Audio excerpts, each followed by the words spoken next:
Hello guys, welcome to my channel. आज मैं जो मूवी एक्सप्लेन करने वाला हूँ उसका नाम है बैड गाय नेवर डाइज। ये एक कोरियन ड्रामा मूवी है। मूवी की शुरुआत होती है और हमें मेन कैरेक्टर ग्वेंजी दिखाया जाता है जो कि एक रेस्टोरेंट में खाना खा रहा होता है। तभी उस स्टोर में छोटी सी बच्ची उसके पास जाती है और उस स्टोर में चोरी करने लगती है और ये करते हुए उसे ग्वेंजी देख लेता है और वो उसे पकड़कर स्टोर के मालिक के सामने ले जाता है। लेकिन वो बच्ची उससे भी ज़्यादा चालाक होती है और वो कुछ सामान जो कि एक बिकनी होता है वो क्विंसी के बैग में डाल देती है और स्टोर का मालिक उसे देखता है और कहता है कि ये बरा तुमने चुराई है और इसका पैसा तुम्हें देना पड़ेगा, जिस पे वो क्विंसी और उस स्टोर के मालिक की लड़ाई हो जाती है और इसमें मौका देख के वो बच्ची निकल जाती है। फिर सीन शिफ्ट होता है और हमें दिखाया जाता है कि क्विंसी अपने प्रिंसिपल के सामने खड़ा होता है। दरअसल क्विंसी एक स्कूल में टीचर होता है और वो बच्ची उसी स्कूल में उसी की स्टूडेंट होती है और वो प्रिंसिपल उसकी क्लास लगा रहा होता है और पीछे से वो बच्ची उसे चिढ़ाती रहती है। जब वो स्कूल के बाहर आ रहा होता है तभी बच्ची अपने पेरेंट्स के साथ जा रही होती है और वो उस गाड़ी के शीशे को नीचे कर कर क्विंसी उसके पेरेंट्स को डांटता है और कहता है कि अपने बच्ची को तुम ही सिखाओ। और फिर तभी क्विंसी को एक फ़ोन आता है जो कि उसके छोटे भाई का होता है और उसके दो दोस्तों का होता है जो कुछ समय के लिए कोरिया आने वाले होते हैं अपनी छुट्टी को एंजॉय करने के लिए। जिस पर क्विंसी कहता है कि उसने भी एक रेंट कार कर लिया है और वो उसका वेट कर रहा है यहाँ और वो 2 दिन की छुट्टी भी ले चुका है। सीन शिफ्ट होता है और हमें अगली सुबह दिखाई जाती है जहाँ क्विंसी तैयार हो रहा होता है, ब्रेकफास्ट बनाता है और खाकर निकलता है और एक पब्लिक रेस्टोरेंट में जाता है जहाँ उसका छोटा भाई मियोंग और उसके दो दोस्त सैनर और डेटाओं उसके साथ बैठे हुए होते हैं। तभी मियोंग वहाँ आता है और फिर चारों कार में बैठकर निकल जाते हैं। चारों अच्छे मौसम का मज़ा ले रहे होते हैं और काली सड़क पर अपनी गाड़ी को चला रहे होते हैं। तभी दूर उन्हें एक कार दिखती है जो कि एक्सीडेंट हुई रहती है और उसमें एक लड़की बैठी हुई होती है जो कि बहुत ज़्यादा जख्मी हालत में होती है। मियाओ गाड़ी को चेक करता है और पुलिस को फ़ोन लगाने लगता है, लेकिन जब पुलिस का फ़ोन नहीं लगता है तब चारों डिसाइड करते हैं कि वो उसे लेकर खुद ही पुलिस के पास जाएंगे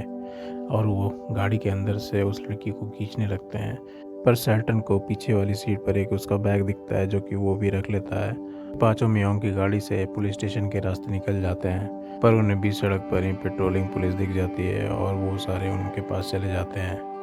पेट्रोलिंग पुलिस उनके कार के पास आकर जांच करने लग जाती है पर तभी वो लड़की अपने बैग से पिस्टल निकालती है और उस पुलिस को शूट कर देती है। ये देखकर चारों दोस्त डर जाते हैं और सैनर और टैल्टन उस कार से भागने लग जाते हैं पर मियोंग और उसका छोटा भाई उसी कार में रहते हैं और वो लड़की मियोंग पर गन तान देती है। सैनर और डैरन दूर से देखते रहे होते हैं कि वो लड़की मियोंग को गन तानी हुई होती है और वो उन दोनों को लेकर चली जाती है। सैनर और डैरन जिसके पास उस लड़की का एक बैग भी रहता है वो उस जख्मी पुलिस को उसकी कार में पिछले सीट पर रखती है और पुलिस स्टेशन की तरफ निकल जाती है। अब हमें एक पुलिस चौकी दिखाया जाता है जहाँ की एक बूढ़ा पुलिस ही होता है और तभी ये दोनों उस कार को लेकर वहाँ पहुँचते हैं और दोनों के दोनों उस पुलिस को उसकी कार में चलने बोलते हैं। फिर वो पुलिस उस कार में देखने जाता है लेकिन उसकी पिछली सीट पर कोई नहीं होता है। जख्मी पुलिस वाला वहाँ नहीं होता, वो कहीं भाग जाता है। फिर वो बूढ़ा पुलिस गाड़ी की डिक्की चेक करता है और वो देखकर चौंक जाता है। फिर वो अंदर जाता है और एक पिस्टल निकाल कर लाता है। ये देखकर दोनों दोस्त चौंक जाते हैं और वो भी गाड़ी की डिक्की चेक करने लगते हैं जहाँ उन्हें एक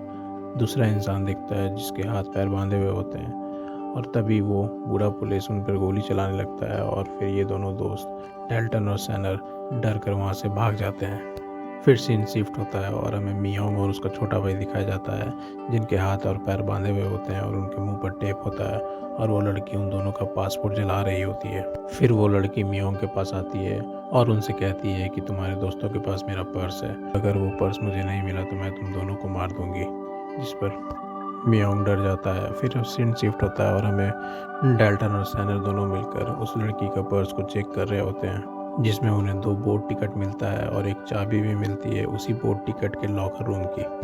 फिर वो मैप पर चेक करता है क्योंकि वो उस जगह से परिचित नहीं होता है तो वो जगह ढूंढता है मैप में और फिर ये दोनों डिसाइड करते हैं कि वो कल सुबह उस बोट स्टेशन पर जाकर उस लॉकर को चेक करेंगे। फिर सीन शिफ्ट होता है और हमें वही जख्मी पुलिस वाला दिखाया जाता है जिसे उस लड़की ने गोली मारा था। वो एक घर में बैठा हुआ होता है और दारू पी रहा होता है और दारू ख़त्म होने के बाद वो फ्रिज की तरफ जाता है दूसरी बॉटल लाने और वहाँ फ्रिज में एक पहले से लाश पड़ी हुई होती है। उधर मियोंग और उसका छोटा भाई उस लड़की के चंगुल से निकलना चाहता है और मियोंग का छोटा भाई उसके हाथ के रस्सी को खोल देता है और वो उस लड़की को मारने जाता है, पर तभी मियोंग के छोटे भाई का फ़ोन बज जाता है और वो लड़की देख लेती है और फिर वो मियोंग को मारती है। फिर वो लड़की उस मियोंग के छोटे भाई को एक लिस्ट देती है और कहती है कि इस सामान को लेकर आओ, और अगर तुम इस सामान को लेकर नहीं आओगे और किसी भी तरीके से पुलिस को इन्फॉर्म करने की कोशिश करोगे तो मैं तुम्हारे बड़े भाई को मार दूंगी। मियोंग का छोटा भाई स्टोर में जाता है और वो लिस्ट में लिखे सामानों को खरीदने लगता है। फिर हमें वो जख्मी पुलिस वाला भी उसका पीछा करते हुए दिखाई देता है। फिर सारे सामान को लेकर मियोंग का छोटा भाई होटल में पहुंचता है, पर वह गलती से दूसरे रूम के सामने खड़ा हो जाता है। उसी वक्त वो जख्मी पुलिस वाला वहाँ पहुँच जाता है और उसे लगता है कि इसी रूम के अंदर ये तीनों बैठे हुए हैं। फिर मियोंग के छोटे भाई को याद आता है कि ये रूम उसका नहीं है। फिर वो सामने वाले रूम में चला जाता है जो कि उसका असली में रूम था, पर उसे दूसरे वाले रूम में जाते हुए वो जख्मी पुलिस नहीं देख पाता है। गन लेकर उस रूम में घुस जाता है, लेकिन वहाँ मियोंग नहीं होता है, ना ही वो लड़की होती है, और वो दूसरे लोगों को भी मार देता है। दरअसल ये जख्मी पुलिस वाला एक हिटमैन होता है जो जिसे उस लड़की की ही सी तलाश होती है। अब वो हिटमैन गलत रूम में है, लेकिन वो उन दोनों को भी मार देता है, पर वहाँ रूम में एक और भी होता है जो कि उसे पीछे से आकर उसके सर पर मारता है और वो बेहोश होकर वहीं गिर जाता है। और उसके जस्ट सामने वाले रूम में जहाँ मियाओ, उसका छोटा भाई और वो लड़की होती है,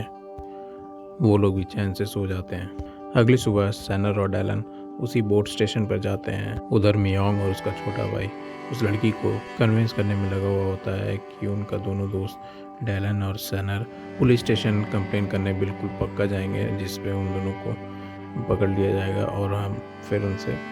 तुम्हारा बैग ले लेंगे। पर मियोंग जैसे ही स्टेशन पहुंचता है उसे और सैनर का एक स्केच मिलता है जो कि उसी बूढ़े पुलिस वाले ने बनाया था जब उसे उस गाड़ी में पुलिस ऑफिसर को हाथ पैर बांध कर मिला था। इस पर मियोंग चौंक जाता है और वो दोनों स्केच के बारे में उस पुलिस वाले से पूछता है, तो वो उसे बताते हैं कि कल दोपहर को ये दोनों एक गाड़ी लेकर आए थे जिसके पीछे वाली डिक्की में एक पुलिस ऑफिसर को बांध कर रखा गया था, इस कारण उसे ढूंढा जा रहा है। ये सुनकर मियोंग डर जाता है और दौड़कर कार में आता है और वो उस लड़की को बताता है कि उधर वो दोनों दोस्त डैलन और सैनर उसी बोट स्टेशन पे पहुंच जाते हैं और वो उस लॉकर को खोलते हैं जहां उन्हें एक टेडी बेयर मिलता है। दोनों उस टेडी बेयर को रख लेते हैं और एक नोट लिखकर उसमें छोड़ देते हैं जिसमें लिखा हुआ होता है कि इस लॉकर पर पड़ा हुआ सामान अगर तुम्हें चाहिए तो मेरे दोस्त मियोंग और उसके छोटे भाई को मुझे सौंप दो और मैं तुम्हें ये इसमें लॉकर में पड़ा हुआ सामान तुम्हें लौटा दूंगा। और फिर वो दोनों वहाँ से निकल जाते हैं। थोड़ी देर में वो लड़की और मियोंग और उसका छोटा भाई वहाँ पहुँचते हैं और उसे लॉकर में कुछ नहीं मिलता है, लेकिन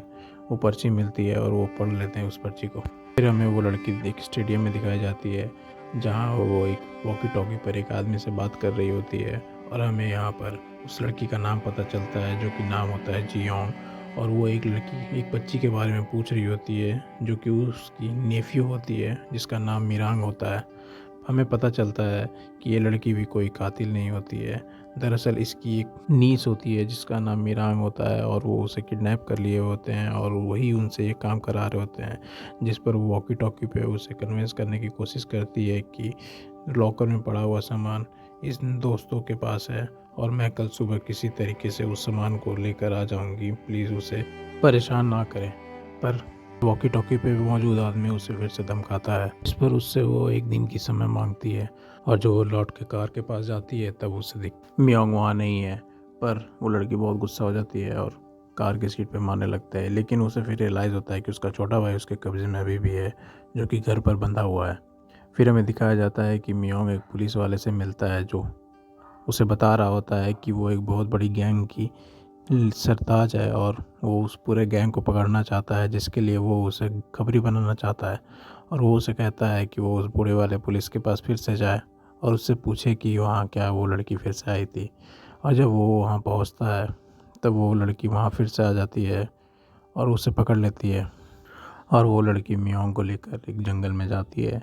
जहाँ मियोंग उसे बताता है कि उस पुलिस वाले ने तुम्हारी फ़ोटो एक बार में दिखाई थी जहाँ लिखा हुआ था कि तुमने एक पुलिस वाले को मारा है और तुमने एक पुलिस वाले को हमारे सामने ही गोली मारी थी। दोनों ये बातें कर रहे होते हैं तभी वो हिटमैन वहाँ पहुँच जाता है और दोनों को पकड़कर अपने जगह पर ले जाता है जहाँ मियाओंग के हाथ पैर बांध दिए जाते हैं और वो उस लड़की जिसका नाम जियोंग उसे पानी में सर डालकर टॉर्चर कर रहे होते हैं। उससे लॉकर के सामान के बारे में पूछ रहे होते हैं। तभी उस किलर को एक फ़ोन आ जाता है और वो फ़ोन पर बात करता है और उसे पता वो कहता है कि 10 मिनट में वो आ रहा है और फिर वो चला जाता है वहाँ से। इस पर मियोंग किसी तरीके से उसके बांधे हुए रस्सी को तोड़ देता है और उस लड़की जियोंग को बचाने की कोशिश करता है। जियोंग जब होश में आती है तब वो अपनी कहानी को बताती है और फिर इस पर मियोंग को समझ में आता है कि वो भी अपने नीस को बचाने की कोशिश कर रही होती है। इस पर मियोंग डिसाइड करता है कि वो भी उस बच्ची को बचाने में जियोंग की मदद करेगा और फिर वो दोनों घर पर पहुंचते हैं जहां उसका छोटा भाई बंधा हुआ होता है। पर घर में बहुत अंधेरा होता है और दोनों को पीछे से पकड़ लिया जाता है। फिर हमें दिखाया जाता है कि मियोंग का छोटा भाई और उसके दो दोस्त सैनर और डैलन वहाँ होते हैं। फिर मियोंग उन तीनों को सारा कुछ समझाता है और उसे उस किलर का फ़ोटो दिखाता है और साथ ही साथ नीस मियोंग